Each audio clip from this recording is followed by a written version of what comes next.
안녕하세요. 오늘도 사연살롱을 찾아주셔서 감사합니다. 경기도에서 딸아이와 둘이 살고 있는 40대 여성입니다. 원래는 소극적인 성격이라 예전 같으면 생각만 한참 동안 했을 텐데 이혼을 한 후로는 조금은 저도 제 인생에 적극적으로 살아야겠다고 의식하게 되더군요. 저는 미혼모였던 엄마와 단 둘이 살았어요. 그리 넉넉한 살림은 아니라 엄마는 늘 일을 하셨지만 친구같이 언제나 저에게 장난을 칠 정도로 저희 모녀는 사이가 참 좋았어요. 저는 내성적인 성격인데 저희 엄마는 저와 정반대의 성격이라 목소리도 크고 웃기도 잘하며 언제나 명랑했어요. 그때는 우리 엄마 성격이 원래 저렇다고 생각했는데 나이가 들어 생각하니 어쩌면 엄마는 힘들었던 내색을 하고 싶지 않아 더욱 명랑하려 애를 썼던 것이 아닐까 생각됩니다. 그렇게 엄마와 생활하기를 19년. 저는 대학에 가고 싶었고 형편이 어려웠던 탓에 저희 엄마는 제 등록금을 마련하기 위해 밤에 일을 하나 더 하셨는데요. 언제나 동이 틀 때가 돼야 퇴근하던 엄마는 집에서 3시간 정도 눈을 붙이고 다시 출근을 하는 생활을 하셨어요. 엄마, 너무 무리하는 거 아니야? 괜히 나 때문에 엄마가 힘든 것 같아 미안해. 아니야. 엄마가 체력이 얼마나 좋은데. 그리고 너는 자식이고 나는 엄마인데 당연히 엄마가 자식을 위해 일하지. 엄마는 하나도 안 힘들어. 오히려 우리 딸 위해 열심히 사는 지금이 너무 신나. 엄마, 진짜 미안하고 정말 고마워. 내가 꼭 성공해서 엄마한테 효도할게. 정말이야. 꼭꼭 내가 엄마 행복하게 해줄게. 엄마는 지금도 너무 행복해.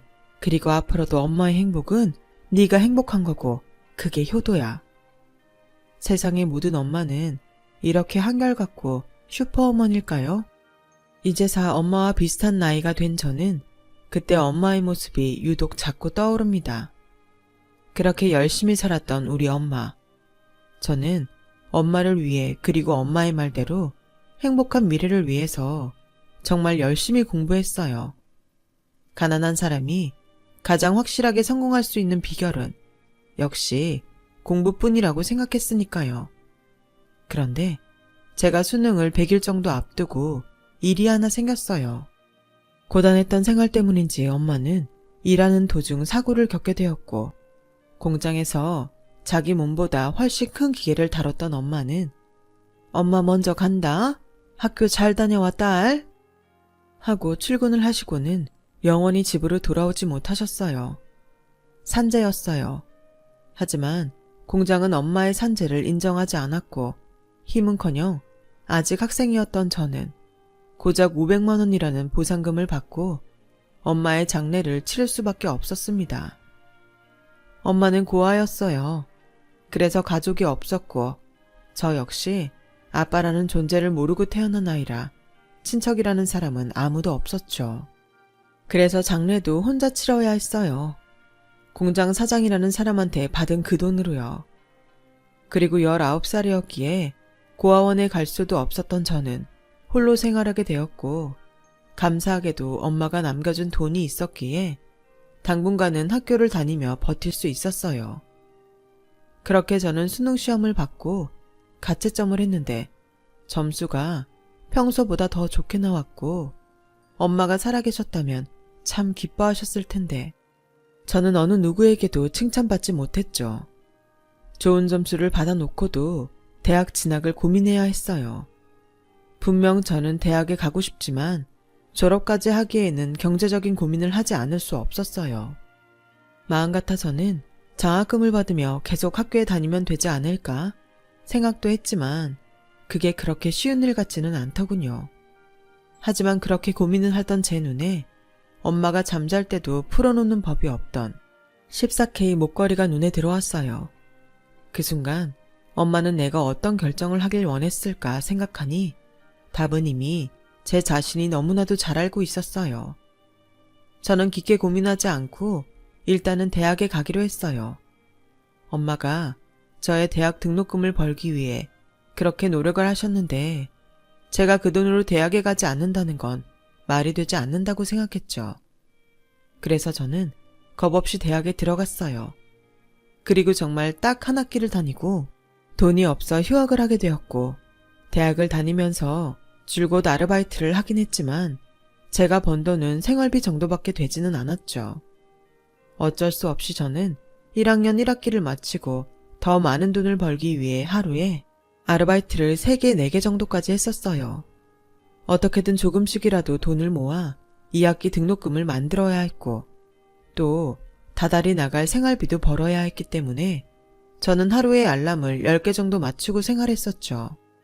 누군가는 젊어서 고생은 사서도 한다고 저에게 열심히 살아 보기 좋다는 칭찬을 하는 사람도 있었지만, 저는 그 말을 들으면 오히려 화가 났어요. 고생을 누가 사서 일부러 하나요? 어쩔 수 없어 그렇게 사는 거죠. 가뜩이나 내성적이고 소극적인 저에게 세상은 참 두렵고 무서운 곳이었어요. 그러다 아르바이트를 하다 한 남자를 알게 되었고, 차갑고 두려운 세상에서 유일하게 저에게 따뜻한 손을 내밀어주는 존재에 저는 그 사람을 저희 엄마 다음으로 사랑하게 되었어요. 첫사랑이었죠. 그리고 그 사람이 바로 저의 전 남편이었어요. 남편은 저보다 4살 많은 사람이었는데 유명한 대학은 아니었지만 법대생이었던 남편은 부모님이 계시다는 것만 빼고는 저와 상황이 비슷했어요. 돈이 없어 군 제대 후 복학하지 못해서 학비를 벌기 위해 아르바이트를 하고 있었거든요. 그래서인지 저와 남편은 처음부터 아주 잘 통했어요. 그리고 남편은 저보다 나이가 많아서인지 항상 저의 보호자를 자처했고, 그렇게 서로 챙겨주고 의지하다 보니 어느덧 저희 둘에겐 이성적인 감정이 자리하게 되었어요. 그렇게 좋은 감정으로 연애하기를 1년. 아직 둘 다 학생이었는데 뜻밖의 아이가 생겼어요. 저와 남편은 계획하던 임신은 아니었지만 우리에게 찾아온 새 생명을 기쁜 마음으로 맞이하기로 했죠. 저는 그렇게 남편과 결혼하게 됐어요. 본의 아니지만 입덧이 심해지고 배가 불러와 일은 물론이고 학교에 복학할 엄두도 나지 않았던 저는 남편에게 의지하며 살 수밖에 없었어요. 남편은 그 와중에도 사법고시 1차에 합격하는 등 정말 열심히 살았어요. 하지만 모든 것이 다 좋기는 어렵잖아요. 제게는 시어머니가 가장 어려운 상대였는데, 가난한 형편에 번번이 아들 학비도 보태는 법 없던 시어머니는 예상 밖에도 욕심이 많은 분이셨어요. 내 아들이 뒷받침이 없어서 그렇지 참 똑똑하고 앞길이 창창한데 어디서 너 같은 게 우리 아들 발목을 잡아서 내 아들 인생을 막니? 내가 정말 그때만 생각하면 혈압이 올라. 남편이 사법고시 1차에 합격했을 때부터 시어머니는 아주 대놓고 당신의 아들이 저에게 아깝다고 말씀하셨고, 그리고 꼭 이 말씀을 빼놓지 않으셨는데요. 너 애 낳으면 무조건 이래서 우리 아들 뒷바라지 해라. 막말로 네가 우리 애 발목 잡았는데 그 정도는 해야 하지 않겠어? 그리고 우리 애 출세가 결과적으로 네 출세이기도 하잖아. 너처럼 고아가 변호사 마누라라니 그거야말로 드라마지 않겠니? 이런 말을 입에 침이 마르도록 하시는데 아무리 내성적이고 소극적인 저여도 참기는 어렵더라고요.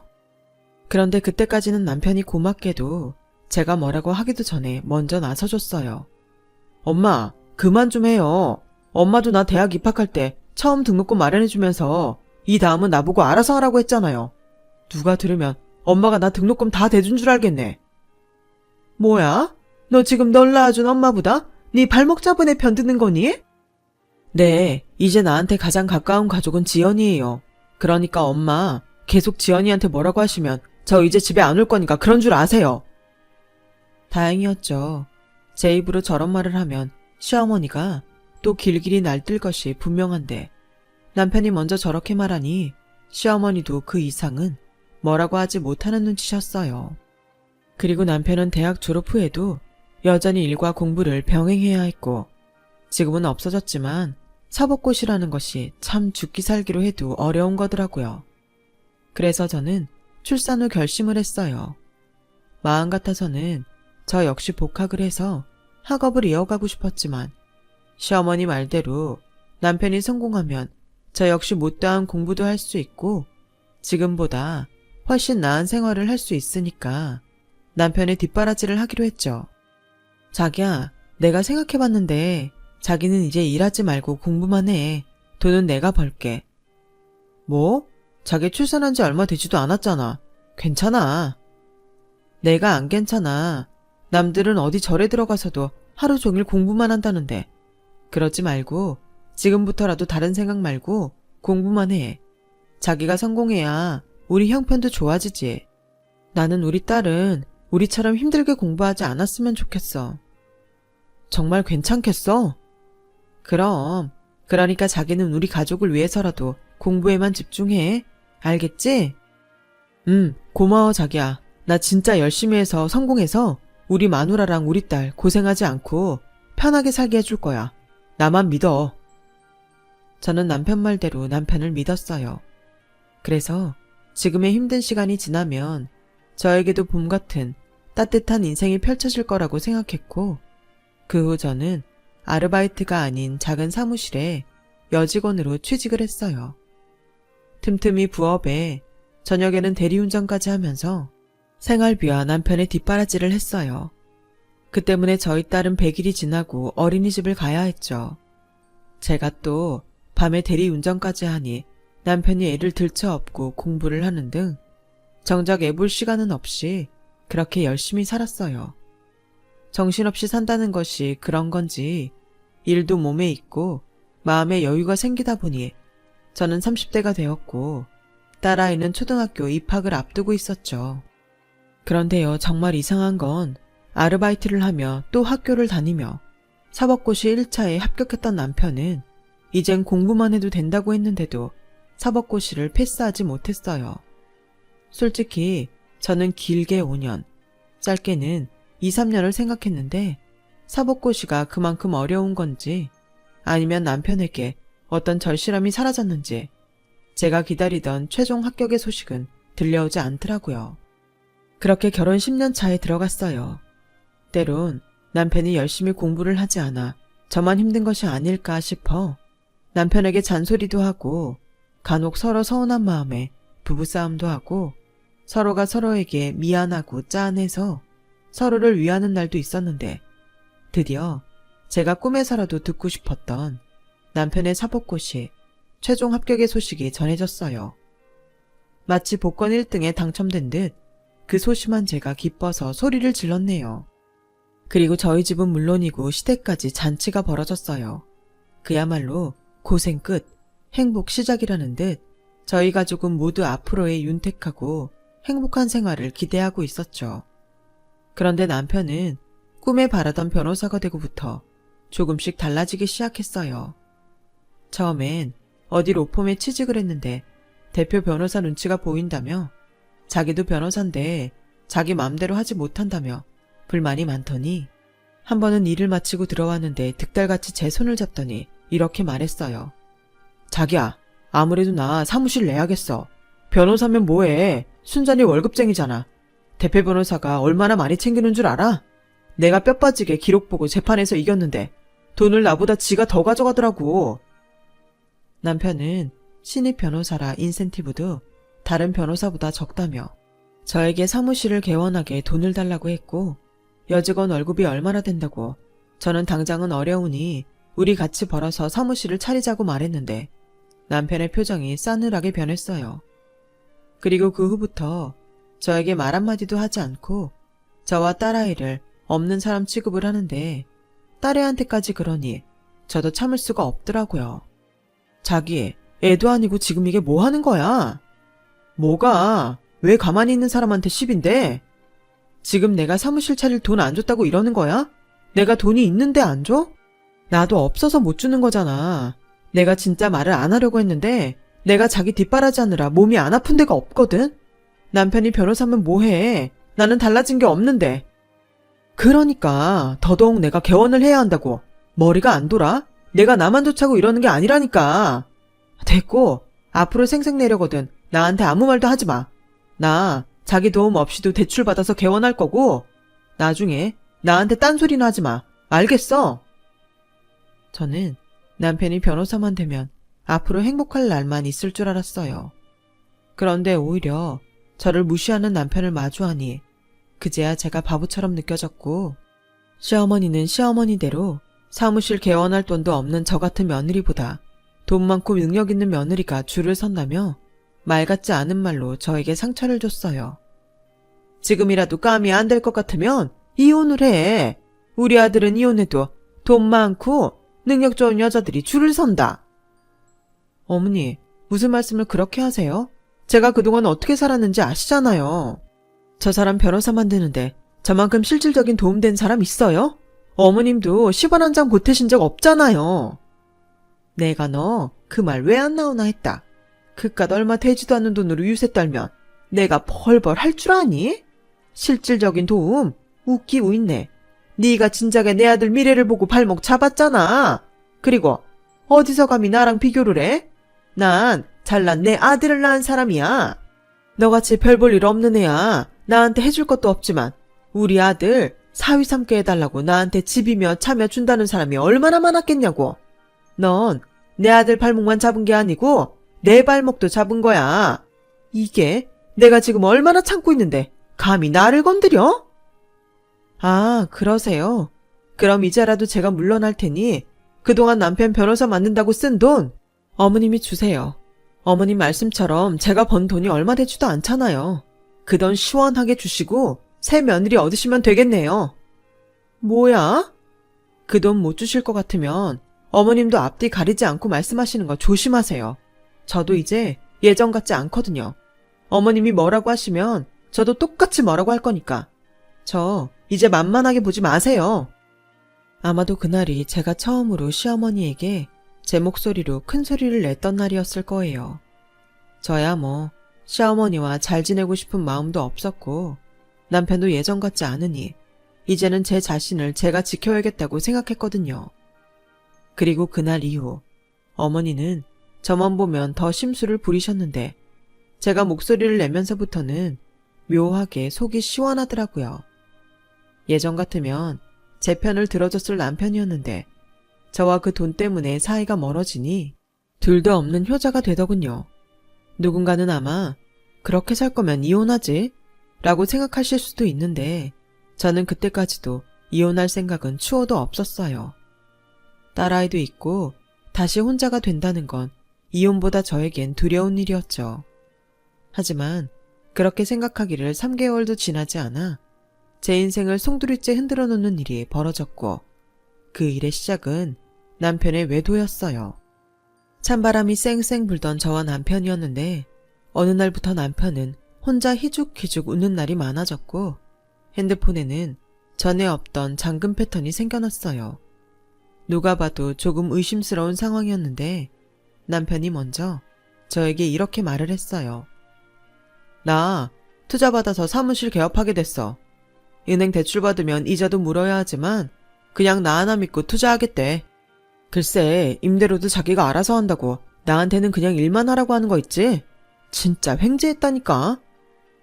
듣기만 하면 진짜 고맙긴 한데 정말 믿어도 돼? 세상에 어떤 사람이 투자를 무조건 퍼줘. 다 변호사야. 그리고 내가 능력이 그만큼 있어 보이니까 그렇지. 자기는 이런 감사한 기회에 기뻐하기는커녕 지금 초를 치는 거야? 누가 초를 쳐. 불안하니까 그렇지. 신경 꺼. 아무튼 나 이제 본격적으로 바쁠 거니까 그런 줄 알아. 저는 이상하게 엇나가는 남편이 불안했어요. 하지만 남편 말대로 남편이 변호사고 또 저한테 신경 쓰지 말라며 말을 함부로 하는 남편인지라 남편 말대로 정말 신경 쓰고 싶지 않았었는데 우연히 잠금이 풀린 남편의 핸드폰 속에 남편의 외도 증거들을 보는 순간 그래도 이건 아니라는 생각이 들었어요. 그래서 남편에게 다짜고짜 추궁을 했고 남편은 지금 나한테 바람났냐고 물었어? 이 사람 나한테 투자하는 사람이야. 남의 돈 받아 일하려면 나도 비위를 맞춰야지. 넌 아무것도 모르면서 사람 의심하냐? 그렇게 할 일이 없어. 비위를 맞춰? 거기에는 둘이 쿵짝이 맞아도 그렇게 맞을 수가 없던데 무슨 소리야? 진짜 나를 바보로 알아? 아 몰라. 그래서 뭐 어쩌자고. 이혼이라도 해? 툭 까놓고 나 없이 애 키우면서 살 수 있어? 아, 원래 딸은 엄마 팔자 담는다고 너도 니네 엄마처럼 애 키우면서 평생 일만 하다 죽으려고? 뭐? 너는 변호사라는 사람이 말을 그렇게밖에 못하냐? 아, 너도 네 엄마 닮아 생각도 말도 상스럽구나. 뭐? 너 말 다 했어? 아니, 하려고 들면 몇 날 며칠 동안 할 수 있어. 됐다. 수준 안 맞는 너랑 내가 무슨 말을 하니? 그렇게 저와 남편은 얼굴만 보면 싸우는 사이가 되었어요. 그리고 딸한테는 미안하지만 진짜 이혼을 고민하게 되었고 남편에게 실망하다 못해 더는 가족이란 이름으로 살고 싶지 않았던지라 제 발로 다른 변호사 사무실을 찾아가는 둥 제 나름대로 이혼 준비를 해갔어요. 그런데 엄마 진짜 아빠랑 이혼하게? 라며 딸아이가 이혼 서류를 발견하고 물어왔고 차마 저는 네 아빠가 바람이 나서 이혼하겠다는 말을 하지 못해서 엄마가 힘들어서 그래. 아빠하고도 힘들고 할머니하고도 힘들어서 라고 이야기를 했는데 딸아이는 이렇게 말을 하더군요. 엄마, 나도 알아. 근데 우리한테는 아빠가 필요하잖아. 우리 아빠가 변호사라 친구들이 다 부러워하는데 엄마가 좀 참으면 안 돼? 참 속상했어요. 아빠가 변호사니까 저보고 참으라는 그 말이 그렇게 서운하더라고요. 만약 제가 임신을 하지 않고 계속 대학을 다녀 그럴싸한 직업을 가졌다면 지금의 이 말을 듣지 않아도 됐을 텐데 제가 무엇을 위해 그렇게 희생하고 살았는지 제 인생이 불쌍하게 느껴졌어요. 그래서 엄마는 많이 참았어. 그래서 더는 힘들 것 같아. 아빠가 변호사면 뭐해? 사람을 그렇게 무시하는데 엄마는 너한테 강요하고 싶은 마음은 없어. 네가 아빠랑 살고 싶다면 엄마는 기꺼이 네 의견을 존중할 거야. 저는 진짜 그러겠다는 마음이었어요.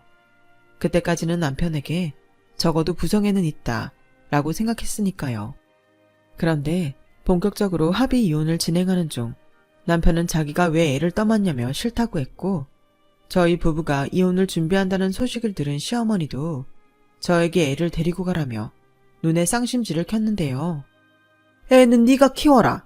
사내도 아니고 기집애를 어떻게 우리 아들이 키우니? 그리고 우리 아들은 금방 세장가를 갈 텐데 세상 어떤 여자가 전처 사이에서 낳은 자식을 키우겠다고 하겠어. 너 이혼하겠다고 마음먹었으면 네가 낳은 네 애도 데리고 가. 문제는 시어머니의 이 말을 딸아이가 모두 들었다는 거예요. 딸은 울고 저는 딸아이를 달랬는데 남편은 우는 아이를 보며 인상을 찌푸리더니 저에게 이렇게 말했어요. 아이씨, 지 엄마 닮아서 시끄럽네. 야, 내가 양육비랑 위자료 챙겨줄 테니까 애는 네가 키워. 그럼 불만 없지? 치사하게 애를 나한테 떠넘기려고 하냐? 누가 떠넘겨? 애가 아빠랑 지내고 싶다고 하니까 그랬지. 너야말로 아빠면서 말을 그렇게 해야겠냐? 나는 그래도 애가 너한테 실망할까봐 네가 바람 펴서 이혼하는 거라고 말 안 했는데 너는 정말 쓰레기야. 내가 벌어다 준 돈으로 겨우 변호사 된 주제에 너도 참 염치가 없다. 챙겨준다고 표현하지 마. 나는 받아야 할 돈을 받는 거니까. 저는 막판이라는 생각에 속에 있던 말을 쏟아냈어요. 엄마는 강하다고 하던가요? 그간의 제 성격으로는 상상도 할 수 없는 일인데 내 자식이 상처받는다고 생각하니 저도 눈에 보이는 게 없더라고요. 남편은 처음엔 법으로 끝까지 하자고 했어요. 그런데 누구보다 저와 이혼을 원했던 남편인지라 결국엔 순순하게 이혼 서류에 도장을 찍더군요. 나중에 알고 보니 남편의 상간녀는 꽤 부유한 집 자식이었고 남편도 시어머니도 그 집의 돈을 보고 하루빨리 저와 정리하길 원했던 모양이었어요. 그렇게 저는 이혼 후 저희 엄마가 그러셨듯 홀로 딸을 키우게 되었어요. 때마침 적금 만기가 되는 것이 있어서 그 돈과 위자료로 당장 지낼 작은 빌라 전세를 얻었고 아빠와 살고 싶어 했던 딸은 아빠에게 받은 상처 때문인지 예전에 밝고 명랑했던 모습은 사라지고 어쩐지 철이 들어버린 듯 이상하리만큼 말을 잘 듣게 되었는데 저는 그 모습도 속이 상했어요. 그래서 저는 딸아이가 예전의 모습으로 돌아갔으면 하는 바람으로 더 열심히 살겠다고 다짐했죠. 마음은 남편에게 받은 배신감으로 힘들었지만 보란듯이 잘 살고 있다는 걸 보여줘야겠다는 일념으로 버텨냈어요. 그렇게 1년을 보냈고 남편은 양육비를 잘 보내는 듯 싶더니 1년이 지나자마자 양육비를 뚝 끊었는데요. 처음엔 괘씸한 마음에 남편을 찾아가 소란이라도 피울까 고민도 했는데 딸아이를 생각해 그것도 그만뒀어요. 딸이 그때의 상처가 컸는지 아빠의 흔적이라도 보는 날에는 밥도 먹지 않고 방에서 하루 종일 나오려 하지 않았거든요. 그래서 저는 당장은 경제적으로 힘들지 모르지만 남편의 양육비를 포기했어요. 제가 더 열심히 벌면 되죠. 그렇게 생각하니 경제적으로는 조금 여유가 없게 되었지만 마음은 홀가분해졌어요. 그리고 제가 이렇게 결정했다는 것을 딸아이도 아는 듯 시간이 지나자 딸도 예전에 밝았던 모습으로 돌아왔는데 학업에는 그다지 관심을 두지 않았던 딸이 공부에 열을 올리기 시작했어요. 엄마, 내가 공부 열심히 해서 아빠한테 복수해줄게. 그러니까 엄마는 나만 믿고 기다려. 알겠지?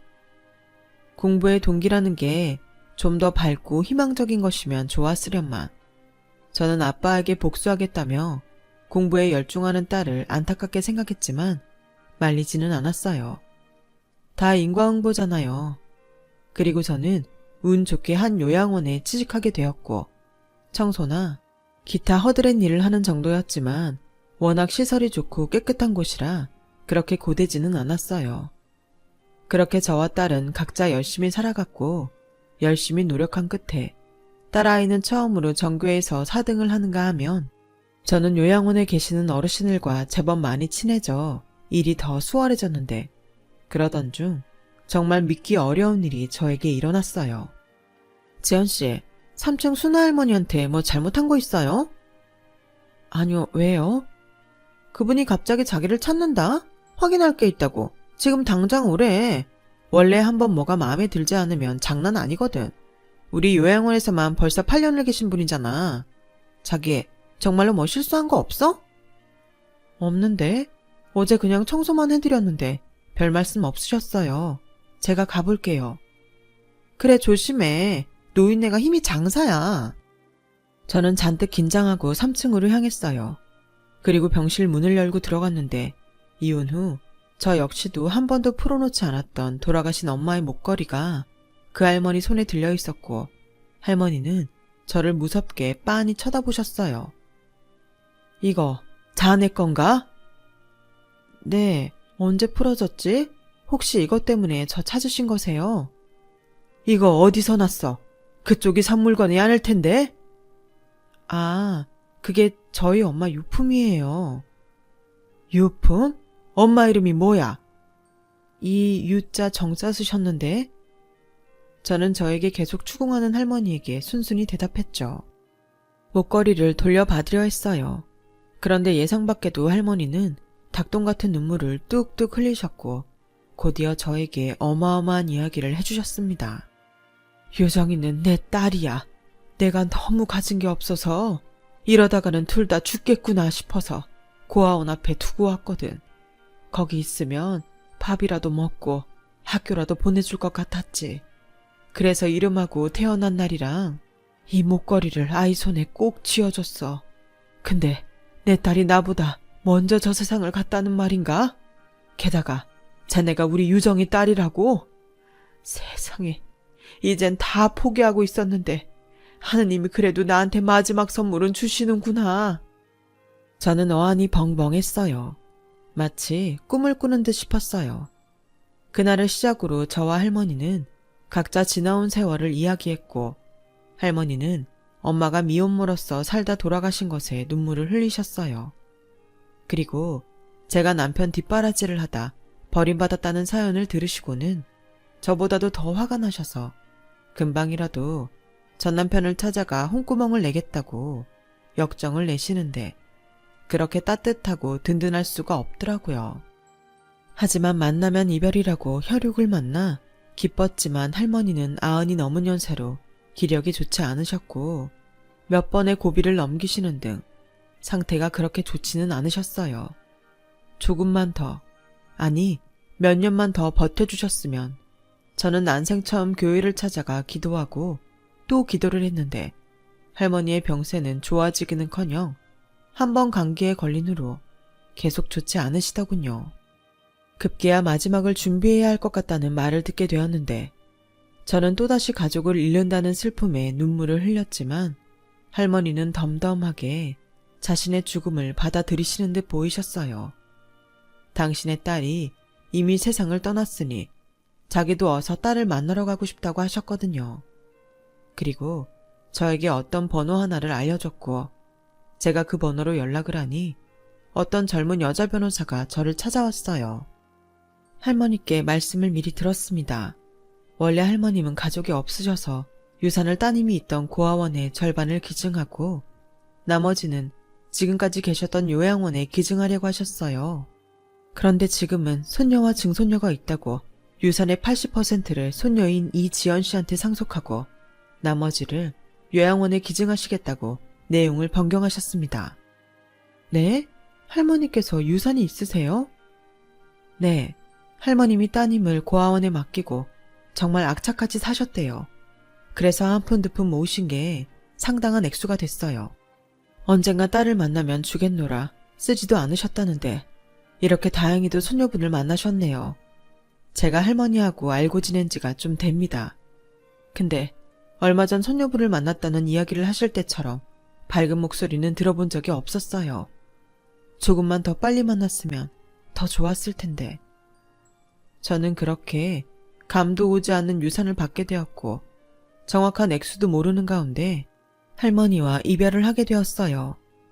딸아이는 생각지도 못한 증조할머니의 존재에 아리송한 눈치였지만 핏줄이 당긴다는 말이 있듯 저는 엄마를 보낸 것처럼 마음이 아팠어요.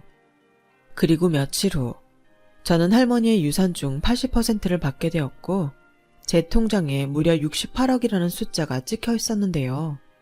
난생 처음으로 눈으로 보는 액수라 동그라미를 몇 번을 세고 또 셌어요. 그냥 할머니를 만난 것만으로도 너무 감사한 일이었는데 이렇게 저를 부자로 만들어주시니 이걸 어떻게 표현해야 할지 모르겠더라고요. 그래서 저는 처지가 바뀌었다고 냉큼 달라지던 누구와는 다르게 평소처럼 똑같이 성실하게 살기로 제 자신과 약속을 했고 주변에서는 이해가 가지 않는다고 했지만 저는 여전히 요양원 일을 하며 예전과 크게 다르지 않은 생활을 했어요. 물론 아이를 위해 난방이 잘 되는 신축 아파트에 이사를 가고 또 아이가 원하는 학원에 보내면서 난생 처음 벤츠라는 회사에 차도 뽑고 언젠가는 다시 공부를 해서 대학 졸업장을 갖겠다는 계획은 있었지만 혹여 운 좋게 할머니를 만나 할머니 유산으로 사람이 바뀌었다는 소리를 들을까봐 더욱 겸손하게 살았어요. 그렇게 6개월 남짓의 시간이 흘렀어요. 한동안 비어있던 할머니의 병상도 이젠 새 주인이 차지하게 되었는데 한동안은 그곳에 할머니가 아닌 다른 사람이 있다는 것이 받아들여지지 않아서 다른 병동 일만 고집을 피우다 이것도 누군가에는 민폐인 듯 싶어 처음으로 할머니가 쓰시던 병동을 들어가게 되었는데요. 저는 그곳에서 또 한 번 믿기 어려운 사람을 만나게 되었어요. 바로 전 시어머니가 그곳에 있더라고요. 아니, 어떻게 여기에 계세요? 어머, 이게 누구야? 세상이 좁다고 하더니 여기서 너를 다 보는구나. 반갑다, 얘. 반갑다니.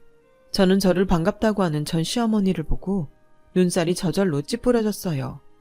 그런데 그 다음 말이 더 저를 어이없게 만들었는데 헛웃음밖에는 나오지 않더라고요. 얘, 너 재혼은 했니? 아무리 니들이 이혼을 했어도 우리 손녀도 있는데 연락을 그렇게 딱 끊으면 되겠니? 나 그동안 네 소식 엄청 궁금했다. 왜요? 새 며느리 얻으셔서 잘 살고 계셨던 거 아니셨어요? 아, 그게 썩을. 사기꾼 집안을 만나서 우리 아주 난리도 아니었잖니. 그 불려시 같은 년이? 글쎄, 투자 사기꾼이었다. 세상에 겁도 없이 변호사한테 사기를 치니? 내가 아주 그때 생각만 하면 피가 거꾸로 솟아. 근데 너를 여기서 이렇게 딱 만나니 역시 너만한 애가 없었다 싶다. 그러게, 있을 때 잘하시지. 저는 이혼하고 딸애랑 아주 잘 살아요. 잘 살아? 너 돈 좀 벌었니? 하긴 네가 생활력 하나는 알아주지. 그래서 하는 소린데 너 돈 좀 있으면 우리 아들 좀 도와줘라. 우리 애가 지금 감옥에 있어. 이게 다 풀려시 사기꾼 그년 때문이야.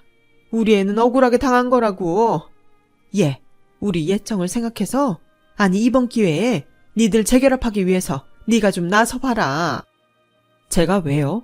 그렇게 저를 멸시하고 무시하더니 무슨 낯짝이세요? 그래, 내가 지난번에는 정말 미안했다.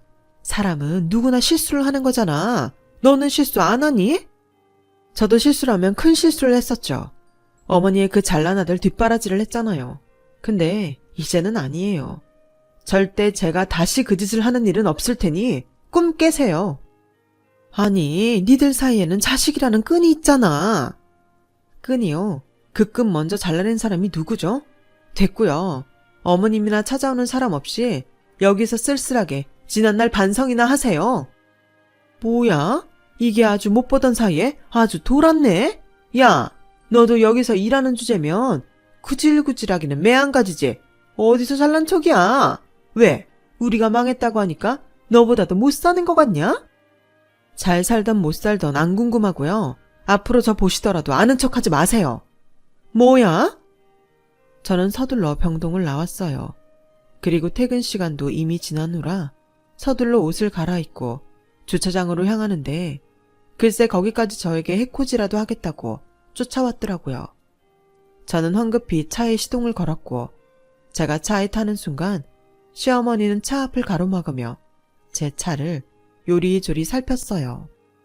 너 로또라도 맞았니? 아니면 명짧은 졸부라도 물었어? 네가 어떻게 이 비싼 차를 몰아?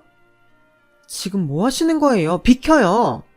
너나 빨리 말해. 어떻게 된 거냐고. 저는 제 차 앞에서 꼼짝하지 않는 전 시어머니 때문에 다시 차에서 내렸어요. 그리고 할머니를 만나 유산을 받게 된 경위를 아주 상세하게 말씀드렸고 시어머니는 그 자리에서 얼굴이 하얗게 질리시더니 그럼 네가 할머니 재산으로 부자가 됐다는 거니? 라며 묻더군요. 저는 대답할 가치도 느끼지 못해 그 사이에 차를 빼서 주차장을 나와버렸는데요. 그 후로 전 시어머니는 제가 언제 출근하는지 저만 기다리고 계셨고 같이 일하는 동료에게 저에 대해서 그리고 돌아가신 할머니에 대해서 꼬치꼬치 캐묻고 다녀서 저는 어쩔 수 없이 요양원을 그만두게 되었어요. 그 계기로 저는 다시 대학에 가기 위해 공부를 시작했습니다. 어떻게 알았는지 출소한 남편은 딸아이 학교를 찾아가 저를 만나고 싶다고 했다는데 제 딸이 부끄럽고 거지 같은 아빠는 필요 없으니까 우리 모녀 앞에 다시는 나타나지 말라고 한 방 먹여줬다고 하더군요. 딸은 그 후로 아빠와는 다르게 세상에 좋은 영향을 끼칠 수 있는 학자가 되고 싶다는 꿈을 갖게 되었어요. 저도 더 이상 다른 누구도 아닌 제 자신의 행복을 위해 살겠다는 목표를 세웠는데요. 하늘에 계신 엄마와 할머니 덕인지 얼마 전 만학도의 길을 걸을 수 있게 되었어요. 첫 번째 입학에 이은 두 번째 입학. 비록 푸릇푸릇한 20대는 아니지만 저는 그 누구보다 행복합니다. 아마 지금쯤이면 엄마와 할머니도 하늘에서 만나 끊어졌던 모녀의 정을 나누고 계시겠죠.